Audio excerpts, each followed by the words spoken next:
Welcome to The Upper Brand and an episode entitled Lost in Translation, the Doctrine of Foreign Equivalence and Trademark Law. I'm your host, Kristine Young. I'm a partner in Mayer Brown's Intellectual Property Group, and I'm here with my colleague, Rich Assmus. Thanks, Kristine. I'm a partner in the Intellectual Property Group at Mayer Brown. I help clients, among other things, with brand management and enforcement. Thanks, Rich. So we're here today to talk about a recent Federal Circuit case, Enray Vetements Group. Rich, what was this case about? So this was an appeal from the USPTO's denial of registration for the mark Vetements on ground of descriptiveness and genericness. It was actually denied first by the PTO examiner and then by the Trademark Trial and Appeal Board. So we talked about those concepts on a prior episode, but can you give us a refresher? Yes, the idea is that a brand owner should not be able to prevent its competitors from using marks that are descriptive of the goods or services, or even worse, generic for those goods or services. So describe a category of goods, not a brand of goods. That wouldn't be fair to competitors. It might even be confusing for consumers as well. So, for example, you can't trademark the word milk for milk. You can't have milk brand milk, in other words. You can't deny a competitor the right to use those descriptive terms to describe their own products and services. That's what the doctrines of descriptiveness and genericness are trying to prevent. And so how did those concepts come up here? Well, this was a Swiss luxury fashion brand. I understand it's actually reasonably well known, and they sought to register their name as companies do. I'm going to say it like an Anglo Vetements, but I think it's probably more properly pronounced in the French word way, vêtement, with a silent T and S. But I'm not going to try to do that consistently. So they tried to register that word both as a word mark and a stylized mark in connection with their clothing and retail store services. And for those of you who aren't French speakers, the French word vêtement means clothing. So if you think of it with the translation, they were trying to register the word clothing for clothing, albeit in the foreign language of French. Very interesting. And so what did the USPTO decide on that issue? Right. So the heart of this case is about what's known as the doctrine of foreign equivalence, which states that when the PTO is considering a word for trademark purposes, it needs to consider its meaning in English in certain situations. So in this case, the question is, do they translate the French word vêtement into clothing? And whether or not the PTO should have considered foreign translations, that foreign equivalent, in other words, it can turn on a number of things, including how common the language is. So, sitting here in the United States, the most common foreign language is clearly Spanish, but French itself is considered a pretty well-known language. And we'll learn later in the decision that it's actually the second most common foreign language taught in American schools, after, of course, Spanish. And what the USPTO did by the examiner is rejected both applications, both the word mark and the stylized mark. And the Trademark Trial and Appeal Board, which hears appeals from those examiner decisions, affirmed that decision. And so then the applicant appealed the TTAB's decision? Yes, they went to the Federal Circuit, and the Federal Circuit was reviewing the legal questions de novo and the TTAB's factual findings for substantial evidence. And the opinion was, I think, an opportunity for the Federal Circuit to restate a little bit the law of the doctrine of foreign equivalence. The Federal Circuit did go over that black letter law on descriptiveness and actually cited a 1933 case, which is the leading case on it. And what the court in 1933 held was that a word taken from a well-known foreign modern language, which is itself descriptive of a product, will also be considered descriptive when it's attempted to be registered as a trademark in the United States for the very same product. That's sort of like almost a description of what this case is about. And that's a black letter finding that turned out to be pretty difficult for the applicant to overcome, although there were some twists and turns along the way in the decision. And those twists and turns were that the Federal Circuit really emphasized that wasn't the end of the inquiry, and that courts really needed to take into account and determine whether a consumer would actually be likely to stop and translate the mark, or if they instead would take it as a face value as a brand. In other words, would a consumer looking at the brand even think it was a foreign language word and think about translating it, or would they think to themselves, oh no, that's a brand? And that's really the question the Federal Circuit was grappling with. So how did the Federal Circuit then apply that law here? Yeah, so the first thing the Federal Circuit needed to decide is, well, should they apply the doctrine of foreign equivalence at all? And there are certainly instances where a foreign word would not be translated. For example, a very obscure language or a dead language, like think ancient Greek. If you have a trademark that's an ancient Greek word, it's probably very unlikely that the doctrine of foreign equivalence would apply.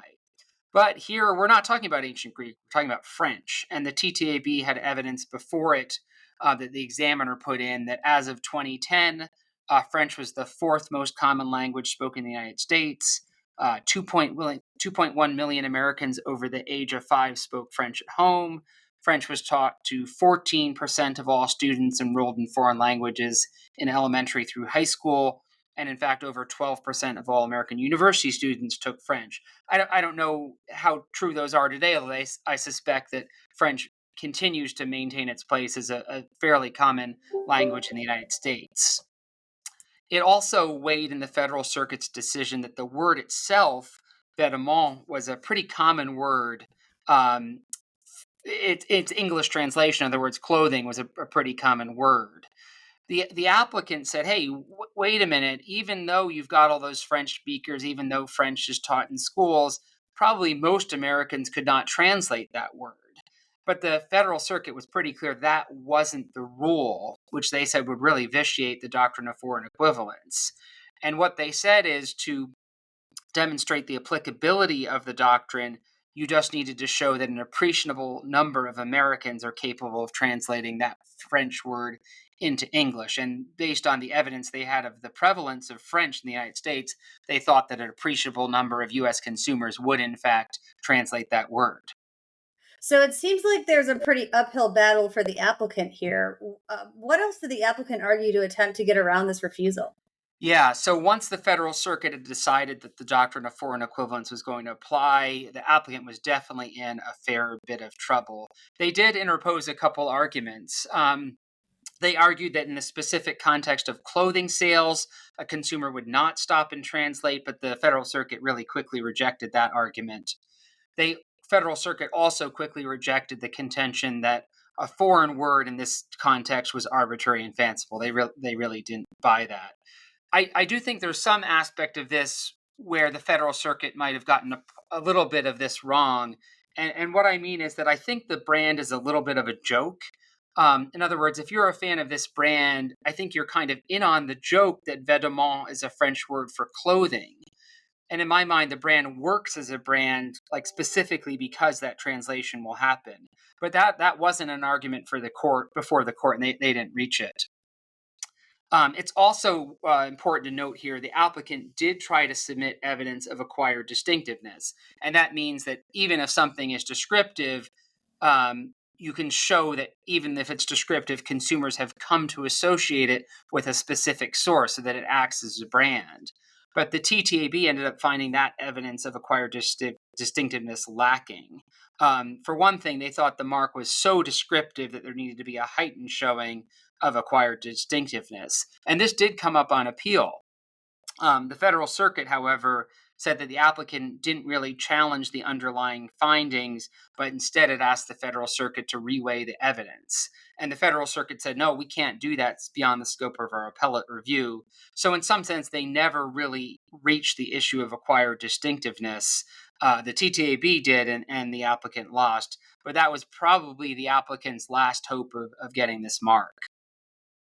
So then once they'd made that decision that foreign equivalence would apply, it was pretty much a black letter application of the law. The Federal Circuit affirmed the TTAB's finding that the term was generic and therefore rejected the applicant's applications, and the applicant did not get its word mark or its stylized mark, at least for these particular clothing and retail store services.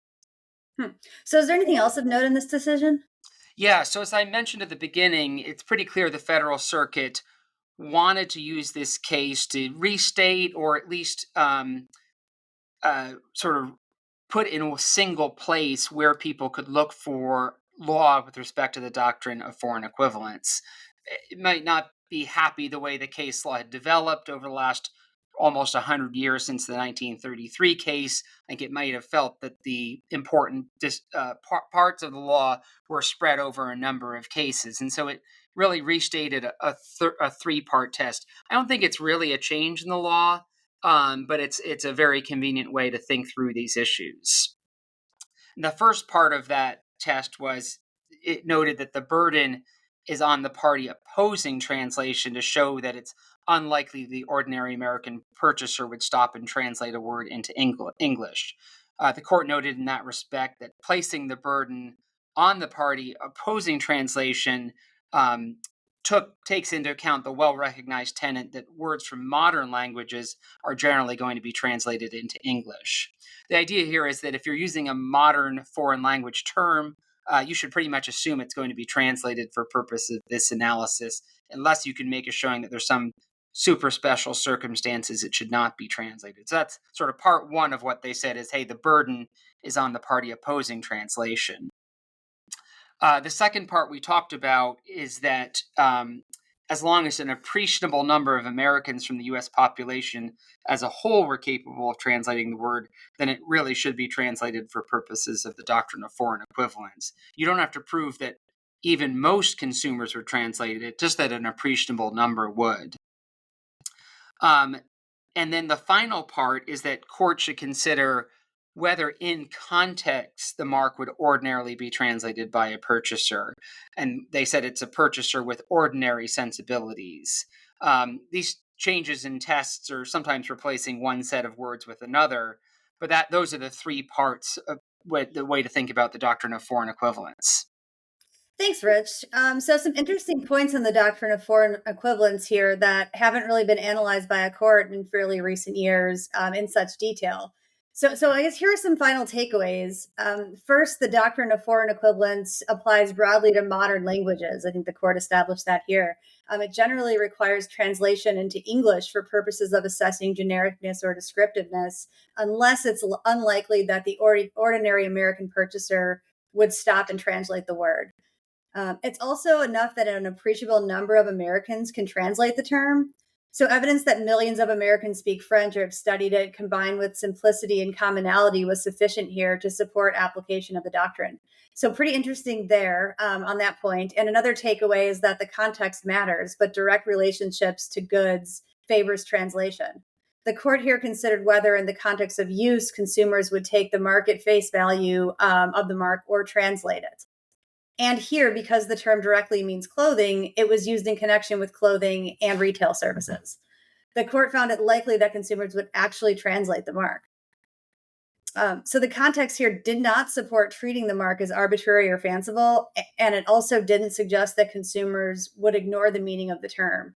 And I guess the third takeaway here is that the burden is on the applicant to show that the translation is unlikely and acquired distinctiveness must be substantiated.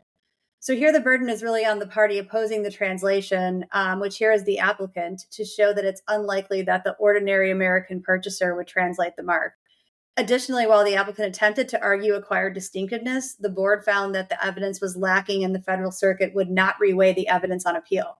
Therefore, claims of acquired distinctiveness must be well supported and are subject to deferential review on appeal.